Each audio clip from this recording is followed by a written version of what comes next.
muscle is the foundation of your metabolic health. And muscle, when it works, creates myokines. Myokines are they're like hormones. There are like 1,000 different kinds of them that go through the body and promote health in everything: bone mineral density, mental acuity, capillarization. Like the benefits of exercise, that sort of global effect on the body, is a result of myokines. There's the messaging from our culture about safety and, make enough money that you can retire, and everything is about safety. But there's something about safety that is inherently anti-life.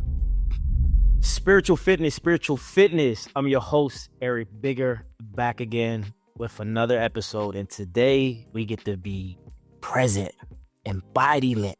And I have the embodiment expert, Philip Shepard, also best-selling author. And he has so many great things to share, from deep fitness, radical wholeness, and his process, the embodiment present process. Philip, welcome to Spiritual Fitness. How are you? Eric, I'm wonderful. And it's a real pleasure to meet you and to be here with you. So thank you for that. Well, thank you. Thank you. I've realized in these last 6 to 8 months of my life, I've been learning to slow down, because most of my life I've been in my intellectual property of my mind. I've been learning lately about embodiment, presence, and integration. From your paradigm of life and the history of living, how did you fall into embodiment and present? How did you bring that together for your existence and what you do in the world?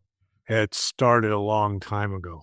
Okay. When I was a teenager, I could feel, you talk about being told to live in your head and go, and all this stuff going on. I could feel how my culture was basically wanting me to make myself small. It was like I was being funneled into this cookie cutter of what life is. And the whole of my being rebelled at that. At the end of high school, I sort of had a choice. I'd been accepted to study physics at university, which really interested me. But then there was this other option, this idea that I would go to England and buy a bicycle and head off for Japan. So that's what I did. Wow. And something in me just knew that if I didn't step out of my culture, I would be dragged down by it. And so there on the bike, you're wide open to the world. And I went through so many, I went through Europe and the Middle East and India and eventually Japan, and went through so many different ways of understanding what it means to be human. And every one of them was luminous, and every one of them was limited in its way. I really went to Japan to study this classical form of Japanese theater called No theater. It's 600 years old. Like every footstep has been the same for 600 years, every gesture, and it's exquisite. And I learned in studying No theater about hara, which is the Japanese word for belly, and how the belly is the seat of their deepest truth. It's where they come to rest within themselves. It's where they, all these expressions we have in English that refer to the head, like he's hot-headed. In Japan, they say his belly rises easily. That is their center. And so I was lucky to encounter that as a teenager. And I was gone 2 years. And when I came back, I developed the ability to question my own culture, the ability to undo the veneer of normality that I'd been habituated to. And so it began. And ultimately, the cultural instruction to live in your head is so strong. It's so embedded in our language, our institutions, our hierarchies, our architecture, our cars. I mean, what's a car? It's a head on wheels. Why do we have a love with a car? Because we love being in a head, moving along the road. And it's got 2 headlights, like we have 2 eyes. And you never see a car with 3 headlights, even though that would illuminate the road better. But no, we need the metaphor of this head on wheels to move out of the head and back into the body has been really my life's work. It just feels better and better. Yeah. This quality of being at rest in the body and at rest on the earth and at rest in the present is the antidote to that, that rushing quality that you speak of, where we're never at rest. Yeah. I mean, we've been at rest. You think about this. We've been at rest on the earth since the day we were born. That's just how it is. And yet, for most people, when was the last time you truly felt yourself at rest on the earth? We just don't. Yeah. And it's so hardwired and conditioned in the programming that even times now that I'm more evolved and healed, even more, I can find myself, if I'm just on the phone, I can feel the anxiousness coming through my vibration. And I'm like, why am I rushing? Like, where is this coming from? And I have to tell myself, it's okay. Where are you going?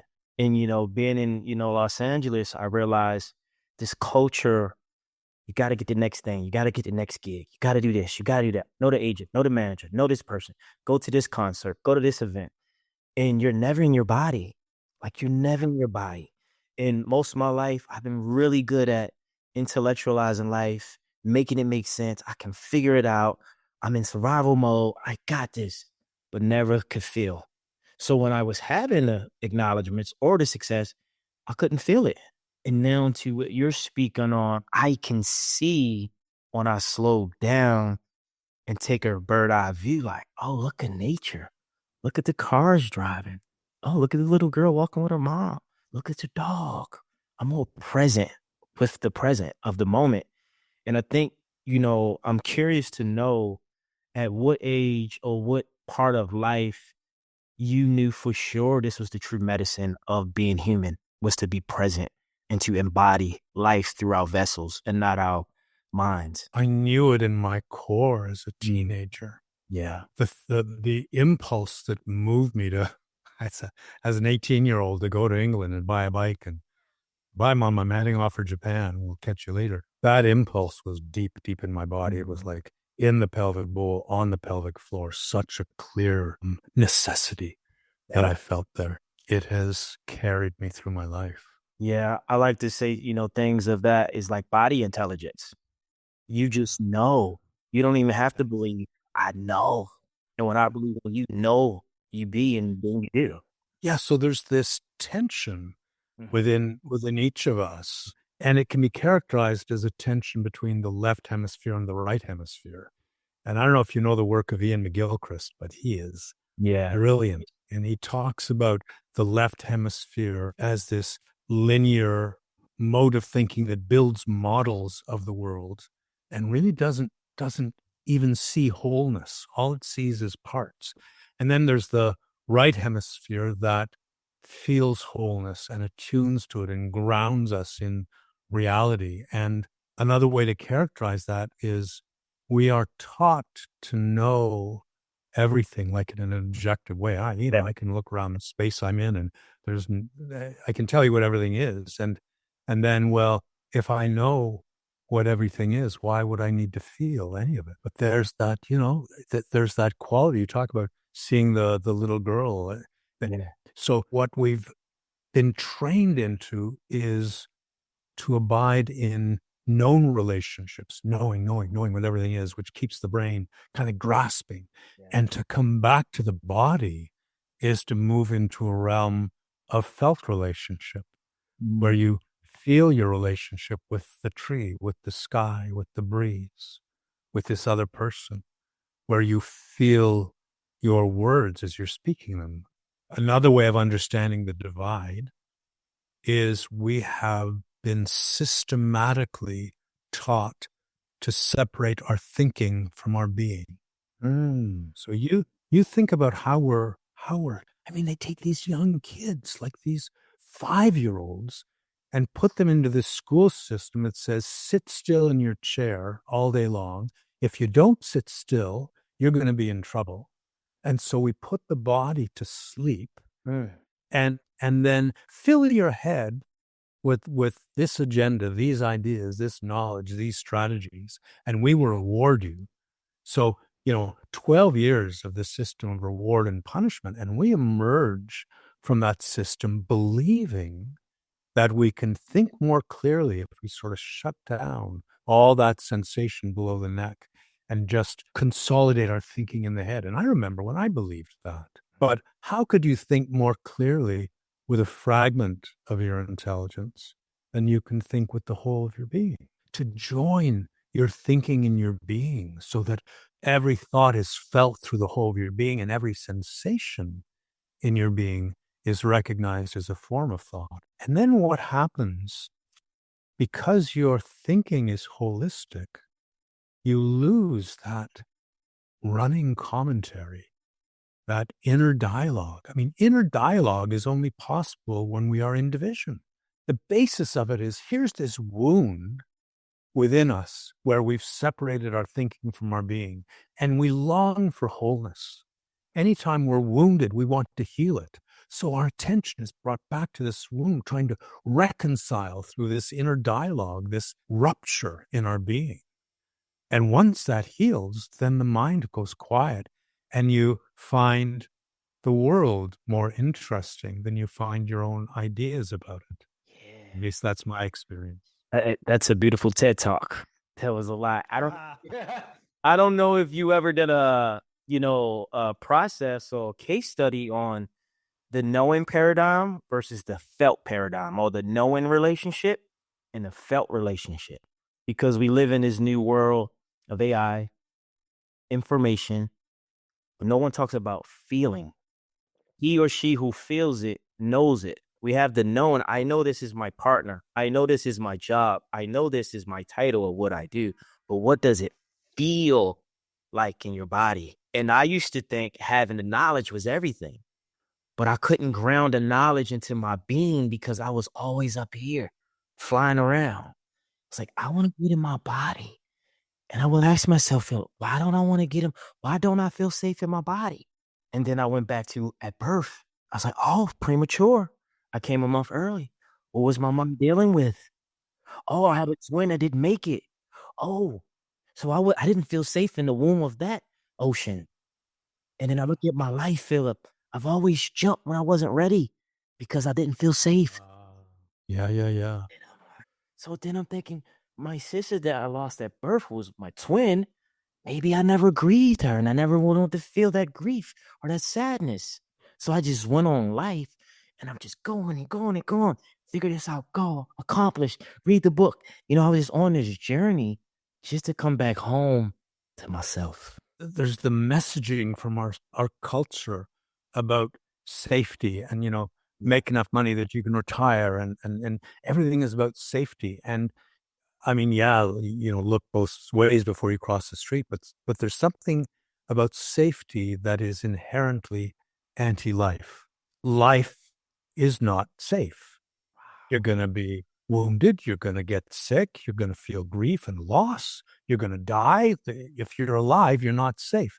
And so I think people kind of understand that, but the response, the conclusion they draw is, oh, life isn't safe. So maybe if I'm less alive, I'll be more safe. And they make themselves smaller, right? And that's what happens.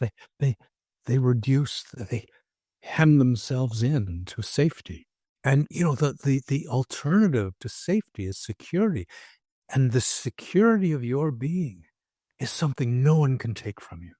So safety is contingent on circumstance, having a good lock on your door, whatever it is. Safety requires contingency on circumstance. Security of your being isn't contingent on circumstance. It's always there once you find it. Once you can drop down into the body and come to rest there, that's something no one can take from you. So how do we do that? What's the easiest way to drop into our body on a day-to-day to build in this new software within ourselves to say, I want to be present? Because intentionally, that's what I'm working on. I mean, I know what I do, but what would you recommend? Someone out there listening who's going to see this, how do I become more present within my body where I can feel safe? So our culture really complicates presence. And it's complicated by this division that we live in. The result of that division is that We are self-conscious. We are conscious of the self. And we put ourselves in charge of organizing the self. And we organize our thoughts. We organize our responses to other people. We organize our emotions. To me, my experience of being present is an experience in which I feel myself being organized by the present. I'm being touched by it. I'm being guided by it. I'm being shown the next step forward by it. I'm being informed by it. And if I've taken charge of organizing myself, then I've got a buffer to ever feeling the touch of the present in that way. So that quality of presence, if somebody says to you, Eric, just be present. I mean, in our culture, the response is, okay, give me a minute, and I start organizing Right. Yes. into what I imagine presence to be, right? So I see an equivalence between presence and receptivity. If I'm fully receptive to you, I'm fully present to you. If I'm fully present to you, I'm fully receptive to you. So then to understand presence as a state of receptivity, what facilitates receptivity? Emptiness does, right? If a bowl is empty, it can receive whatever you pour into it. If a bowl is full, it's going to spill over. It can't receive it. There is a cultural imperative that says, well, you want to be full of good ideas. You want to be full of great plans. You want to have all that in place. And we have an aversion to the emptiness that invites the present to move into and through us in that state of receptivity. The challenge for me that journey into presence is one of feeling all the bound, unintegrated energies in the body that have been parked there and integrating them one by one. It's like the body's full of cotton balls. And then our inclination is, well, how do I get rid of them? But there's only one journey to wholeness, which is integration. And nothing else leads to wholeness, only integration. So the intelligence within your being that understands wholeness, that understands integration, is in the pelvic bowl. That's the center of your being. That's where when I come to the security of my being, I'm dropping down into the pelvic bowl. And what happens in the course of our lives is we have events that cannot be fully felt in the moment, cannot be integrated. If we allowed that to happen, we would be annihilated. And so we park them in the body. But then the years go by and you find that groundedness within yourself. And then you can gently revisit those cotton balls, those shadows in the body, and feel them and give them love and give them gratitude. And they are like orphans. They've been exiled from home, right? Home is the pelvic bowl and they are held in exile. And how do you bring an orphan home? With love and acceptance. And you offer those qualities and they feel seen and willing to follow you down. Like I literally feel that energy moving down through the body to arrive on the pelvic floor, and then it resolves. It's like, do you know what a murmuration of starlings is? These birds that fly in this shape in the sky, and the shape ripples and dips and moves. Well, you imagine a lone starling that's not part of the murmuration, and its flight is erratic, and then it joins the murmuration, and now it's harmonized by the flight of the whole. And that's what happens. These reactive, orphaned energies within the body, they come down and they merge with your being, and they are harmonized by it. It's so beautiful. It's like you said, like the book, Radical Wholeness, Acceptance, all of it. Yeah. And it brings me to this question I have for you today. And I kind of get these confused. You talked about wholeness, integration, but then there's a thing of intuition and discernment. But then I hear embodiment and integration. What's the difference? Wholeness is a state of harmony in which every part of you yields to every other part. There's no self-conflict. Like that murmuration. I mean, how do you get 250,000 birds flying in close formation that is moving and responding and rippling, and no bird ever hits another bird. So the properties of discernment and intuition and abstraction, they all have a place. But where they come together is in the holistic knowing of the pelvic bowl. We tend to live in our heads. And when you live in the head, everything is in pieces and you're trying to paste those pieces together. You drop down to the pelvic bowl and everything coheres, it harmonizes. Intuition, a gut sense, is at odds with what the head knows. It's maybe at odds with what the heart knows. We flip-flop between these centers of intelligence, right? It's either this or that. Well, it's either this or that. And which is it? And the holistic knowing of the body, when the body is like a singing bowl and it just resonates with the truth that it feels, then there's no division, there's no self-doubt. Everything is included and finds its place. Yeah, and it sounds like radical wholeness, intuition, body, intelligence. Sounds like the knowing and the feeling coming together as one, right? You got it. And not one as the other, like one as a whole.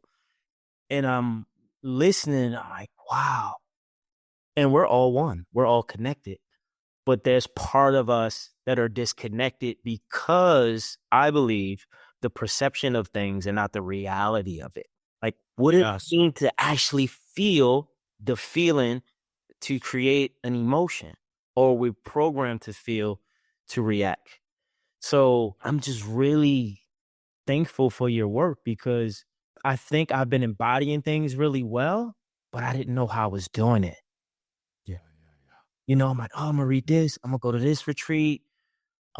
And then I'll just go, and somehow, some way, I know how to bring it into my life and make it a part of me. But I didn't know how I was doing it. So I love tangible, practical ways of like calling that space within my being so other people can learn and discern how they can do it for themselves, because what might work for me might not work for you. I want to talk about this, the embodied present process. This is something you co-founded and created. Tell me more about that. How can we get in union with the frequency of TEPP? The name, the embodied present process, is trying to point to the fact that, in our culture, I'm in here and the present is out there and I'm trying to connect with it. Yeah. And I'm saying, no. The present lives through you. You embody the present. And there's no way to come out of wholeness. All there is wholeness. You can't ever lose wholeness, right? But you can desensitize yourself to it. So you stop feeling it.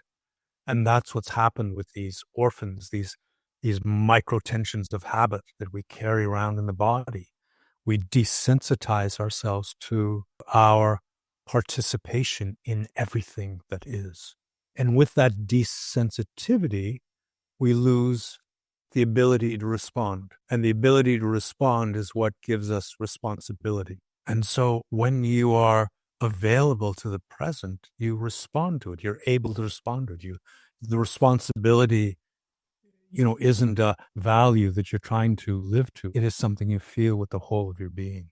It's bringing me to the notion of to have purpose without purpose, to do without an outcome, but be the income. Just be it. And whatever that is, that's the outcome. I think there are 3 stages to embodiment. First stage is feeling the body. Can you feel your toes individually? Can you feel your pelvic floor? Can you feel the breath in the back? Like, bring it all online so you feel the whole of the body.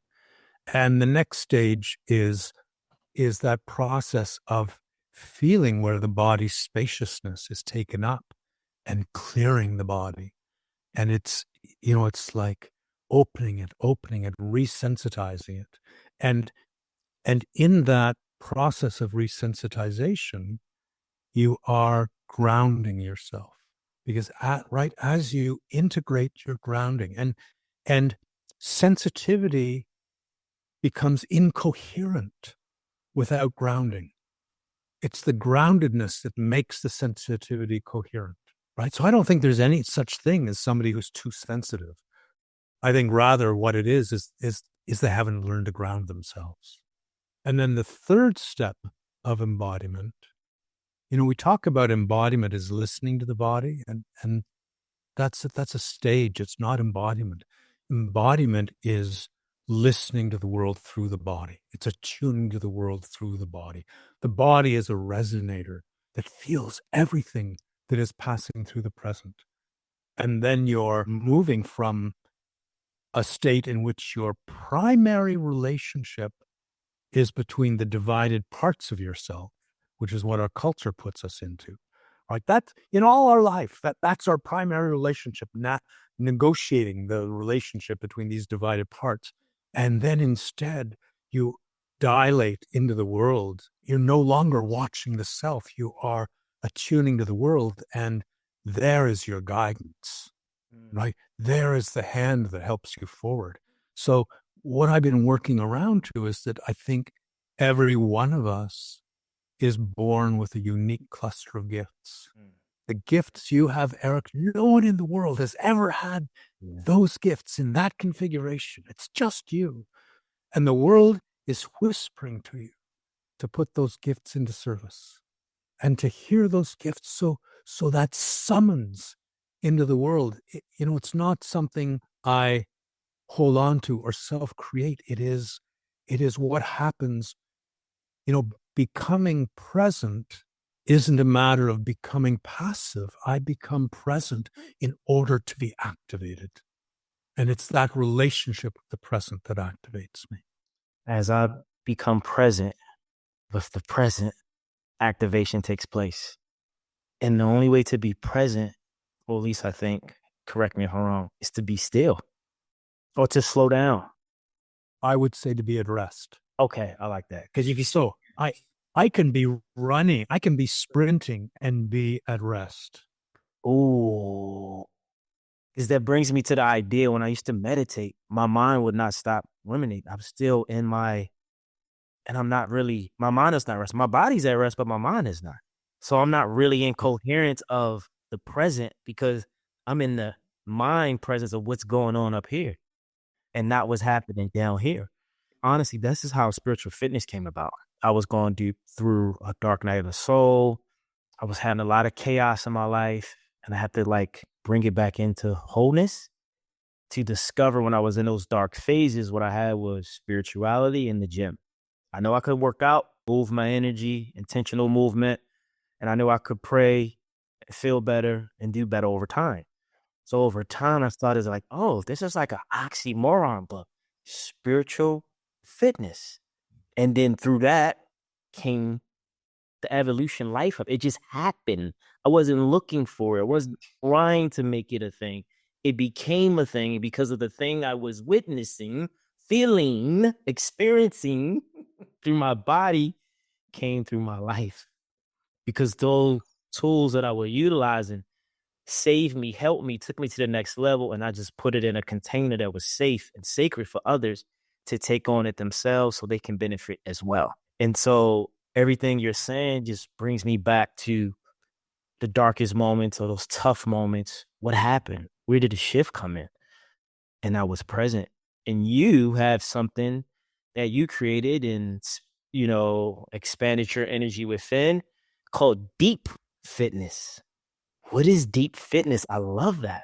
It's a few things. Let me start with the premise. There's a condition called sarcopenia, which is the wasting of muscle with age, which just tends to happen, right? Every chronic disease that is associated with aging is associated with sarcopenia.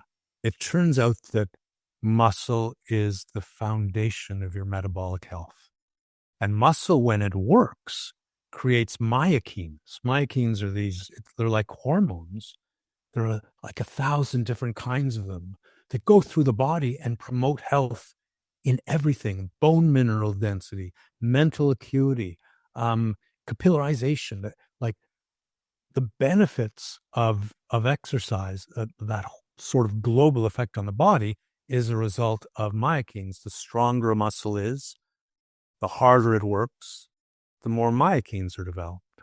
And so the book talks about two things. One is a specific kind of a workout where you're going very slowly and you're not counting reps.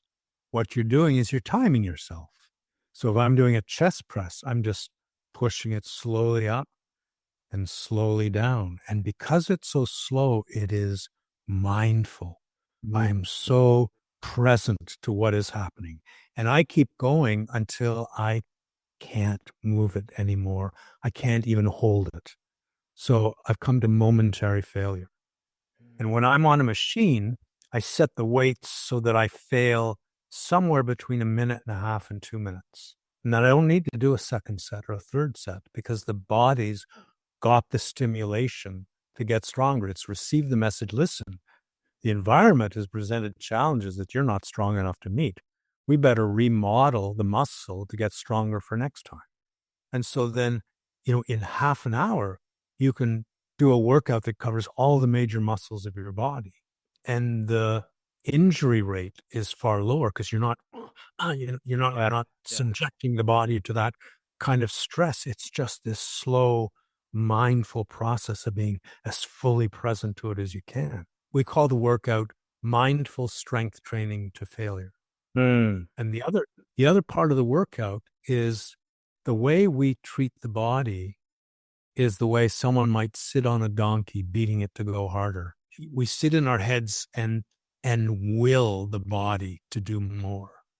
And once you learn how to drop into your body and come to rest in it, the body loves this movement, and the body is in a place of coherence because you're not in that divided place of sitting in the head telling it what to do.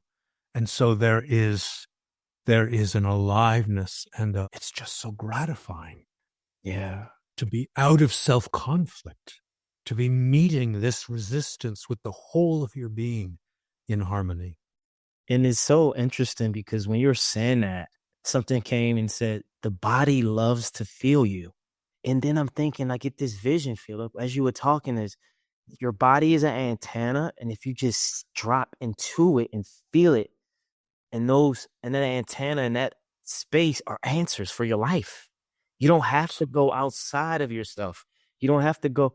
It's all there, but we've been programmed to be so far away from it. So we're like, yeah.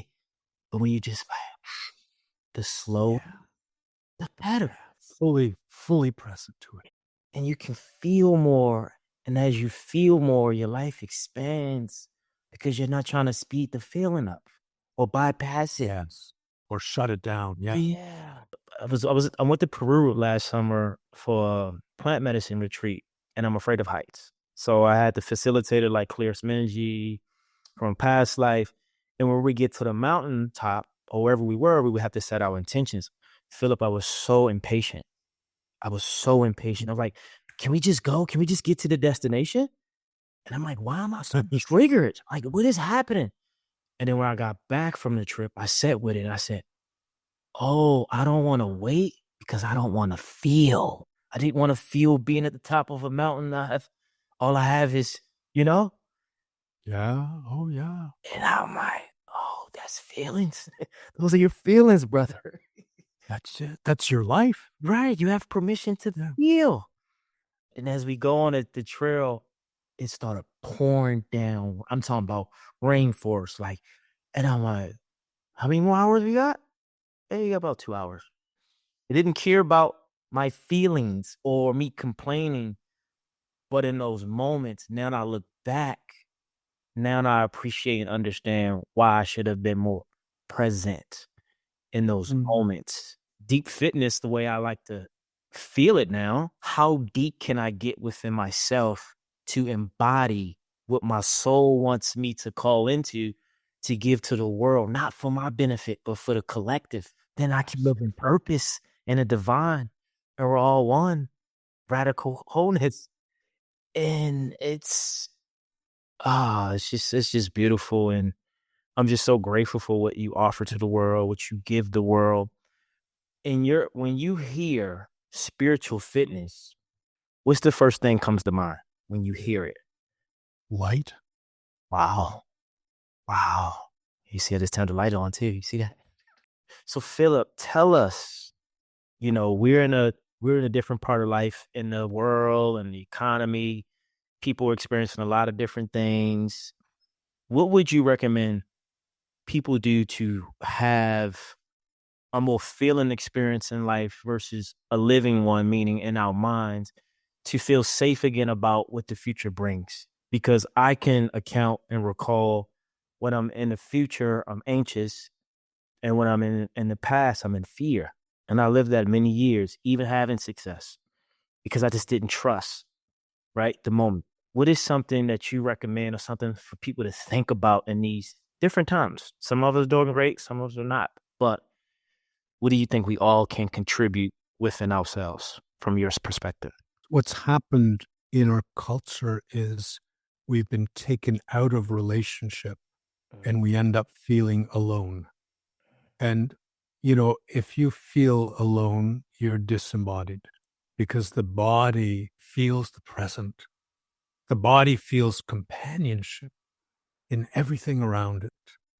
And in that aloneness, if you feel alone, then you're going to be frightened. It's just an unnatural thing. And so how to gently come back into relationship with the earth. If you can feel yourself at rest on the earth, you can feel yourself partaking of its strength, held by its strength. If you can come back into relationship with the breath, and how gently can you feel the breath move through the body? And even, for me, the pelvic floor, it's a diaphragm in the body. And when the pelvic floor releases to the breath, the whole body is invited to release to the breath. So we're used to muscling the in-breath. We turn everything into a top-down operation. We've turned the breath into a top-down operation. Somebody says to you, breathe deeply. And it's like, okay, and the head knows exactly what that means. And it makes the body do it.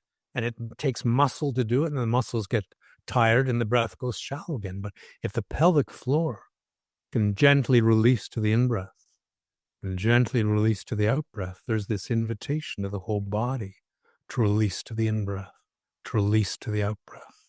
And then you're coming back into relationship with the body. It's an endless path of surrender. And what I teach is all about surrender. You don't have to achieve you can't achieve being at rest on the earth. You are at rest on the earth. Can you surrender to it? Can you feel it? You don't have to achieve the fluidity of your body. You're 65% water. Can you feel the body's fluidity? Can you feel the body's spaciousness? You're mostly empty space. Can you surrender to that and feel it and make room for the world? Your center's waiting for you deep in the body. We've dislocated that center and moved it up into the head. And then we wonder why our lives feel off balance. Can you surrender to your true center and come home to yourself? Wow. Gotta take a breath on that one. Feeling the body, creating space. Philip, how can we find you, online, or do you have any workshops coming up, any retreats? How do we get in your space to learn to embody the wholeness and integrate what you have to offer? Because I'm curious. And do you have anything correlated for men in general or just everyone? I've got a website. That's really the hub, which is embodiedpresent.com. It's got free practices. It's got interviews. There's a bundle of practices that you can buy, audio practices that each one is different. Each one invites us to remember a relationship, to reignite a sensitivity. I've got workshops coming up in the fall. I've got one in Atlanta, one in Birmingham. I'm writing another book, so I don't have as many workshops coming up as I normally would. And then I do a facilitator's training. They're year-long programs. So in November, I wrap one up, and then there would be another one starting in the spring. And that I love that process of taking a a small group of people and getting into it, feeling the vulnerability and feeling the security all at the same time. I got a question that just came in. Why does it feel weak to feel what you think is weak? It's a long, long story Yeah. that we have turned against the female. It happened 10,000 years ago with the Neolithic Revolution. So before the Neolithic Revolution, we were gathered around the mother. What else makes sense but to gather around the mother? Yeah. And we revered the earth, and we felt the goddess living through every little leaf and bug. And then with the Neolithic Revolution, we moved away from hunting and gathering, which requires that you attune to the world. And we moved into farming and domesticating animals and taking control. And we staked our survival on control rather than harmony. And then we moved away from the female. We left the earth, and suddenly it's the sky that inspires us. And forget the goddess, suddenly it's gods and they live in the sky. And forget the mother, it's dad, the patriarch. That's what the center of our world should be. And so attributes of felt relationship become demeaned and are considered weak. And attributes of known relationship, that wonderful head intelligence, and it is wonderful, but it's nothing without the body.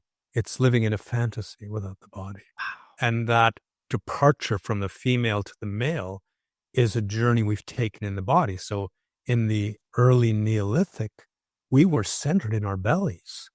And you can see in literature and art how our center rose up. And by Plato's day, so that's 350 BC, we were in our heads. Plato's day. So Plato's got a dialogue, Timaeus, in which it's explained how the gods fashioned us. And this very wise man says, well, first they made this divine orb based on the spheres of the heavens. And then they realized, goodness, it wouldn't be able to get around. So they grew it a vehicle, arms and legs and a trunk. 350 BC, and the body is being described as a vehicle, and the head is being described as the divinest part of us. Wow. It's an old, old story. That's a beautiful story. So do you think we're trying to come back to that wholeness that really acknowledged the feminine and gave it its just due to become whole as a collective? We've gone so far into the male. Yeah. Everything's shattered. Relationships are shattered. There's division everywhere. And we've gone as far as we can in a mode that turns its back on the female. And now, my gosh, if we don't recover the female and honor it and live it, it's a dead end. And I always say the future is feminine, but I feel like the universe is feminine. Without women, there's no us. There's this fear of women because of this miracle that they achieve of growing a new life and giving birth. I mean, what can we do as men that, holds a candle to that miracle? Well, Philip, thank you. This was beautiful. Thank you again for your time, your presence, your insight, just everything you bring to the world. I pray that you continue to expand, you be blessed, protected, that you have increase in all your assets and visions and beliefs, because you are a miracle. And I just want to say thank you again for joining me in the Spiritual Fitness Podcast. Philip Shepherd, people, follow him. I'll put everything in the show notes. And this was a phenomenal episode. Thanks again. It has been such a pleasure to meet you, Eric. I hope it's not the last time. It will be wonderful to meet again somewhere, somehow. Party. Yeah, you got it. Whatever. All right. The best. Take good care. Love. Thank you. Bye-bye.